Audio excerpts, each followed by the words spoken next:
আলিপুরদুয়ার পৌরসভার অন্তর্গত 3টি ওয়ার্ডের 26 জন বাসিন্দাকে আজ নিঃশর্ত পাট্টা দেওয়া হলো। এদিন পৌরসভায় 26 জনের হাতে পাট্টা তুলে দেন পৌরসভার চেয়ারম্যান প্রসেনজিৎ কর। পাট্টা পেয়ে খুশি বাসিন্দারা। সরকারি খাস জমির পাট্টা দেওয়া হয়। চেয়ারম্যান প্রসেনজিৎ কর জানান, জানুয়ারি মাসে মুখ্যমন্ত্রী যখন আলিপুরদুয়ার সফরে এসেছিলেন তখন এদের পাট্টা প্রদানের কথা ছিল, কিন্তু কোনো কারণবশত যেতে পারেননি, তাই আজ পাট্টা দেওয়া হলো। 3টি ওয়ার্ডের 26 জনকে এখানে পাট্টা দেওয়া হলো।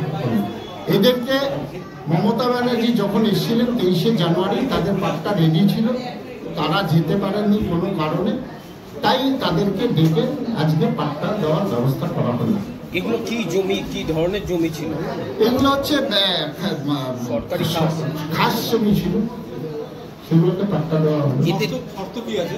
কোন নিঃশর্ত, কোনো শর্ত নেই, নিঃশর্ত একদম বিক্রিও করতে পারবেন না। সেগুলোর টেকনিক্যালি কি কি ব্যাপার আছে, পাট্টা দেওয়ার পরে যা যা নিয়ম কানুন আছেন সেটা করে যা যা করা যায় সেটাই করবেন। আচ্ছা, মূলত আগামী বছর ভোট এবং আলিপুরদুয়ার পুরসভা সেই ভোটের ক্ষেত্রে অনেক পিছিয়ে আছেন শাসক দল, সেক্ষেত্রে এই পাট্টা বিতরণ করে আপনারা উন্নত করতে যাচ্ছেন? দেখুন, আমি আবারও বলছি যে বাংলার মুখ্যমন্ত্রী মমতা ব্যানার্জির নির্দেশে আমরা সবসময় কাজ করে থাকি।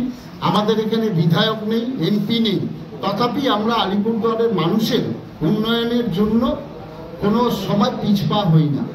যা যা করা দরকার আমরা করে থাকি। তো আমাদের ভোটের কথা মাথায় রেখে কাজ করব আর সারা বছর কাজ করব না, এটা কখনো ঠিক নয়। আমরা সারা বছর মানুষের জন্য কাজ করে থাকি। ভোট আলাদা জিনিস, কাজ করার মানসিকতা আলাদা জিনিস, তাই আমরা কাজ করি মানুষের জন্য, তাই এইভাবে মানুষের জন্য কাজ করে যাচ্ছে। কত পাট্টা দিচ্ছেন মোট? আজকে এই পর্যন্ত প্রায় 2011 সালের পর থেকে 2,500 থেকে 3,000 মানুষকে পাট্টা দেওয়া হয়েছে, শহরের মানুষকে। সারা জেলায় প্রায় 13,000 মানুষ পাট্টা পেয়েছে। আজকে কতজনকে দিলেন? আজকে 26 জনকে দেওয়া হলো। এখনো যারা আছেন, যাদের কাগজপত্র এখনো জমা দেননি, যারা জমা দেননি, যারা জমা দিবে, তাহলে সেই হিসাবটা বলা যাবে। জমা দিলে পরে আমরা বলবো আপনাদের মাধ্যমে, এবং আমরা বলছি সকলকে যাদের কাগজপত্র সঠিক সময় নিয়ে অফিসে জমা দিতে, সকলকে পাট্টার ব্যবস্থা করে দেওয়া হবে। কেউ পাট্টা পাবেন না এরকম কোনো ব্যক্তি থাকবেন না। এখনো পর্যন্ত অ্যাপ্লিকেন্ট কত আছে না আছে সেটা ভূমি সংস্কার দপ্তরের ওনারাই বলতে পারবেন। এটা ওইখানে দেওয়া হয় ভূমি সংস্কার দপ্তরে, তারা বলতে পারবেন এখন কত পাট্টার আবেদন আছে। যাদের আবেদন আছে খুব শীঘ্রই তারাও পাট্টা পেয়ে যাবে।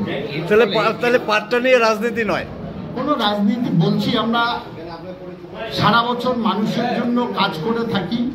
ভোটের সঙ্গে পাট্টার বিলির কোনো সম্পর্ক নাই। আবারও বলছি, আমরা সারা বছর মানুষের পাশে থাকব, মানুষের কাজ করব, যতক্ষণ মানুষের আশীর্বাদ আমাদের সঙ্গে আছে। তো সুতরাং আমরা ভোটের কথা মাথায় রেখে কাজ করি না। পাট্টা আজকে দেওয়া হচ্ছে নিয়ম মাফিক। মমতা ব্যানার্জি জানুয়ারি মাসে এসেছিলেন, তখন এই পাট্টাগুলো রেডি ছিল, তখন তারা কোনো কারণে যেতে পারেনি।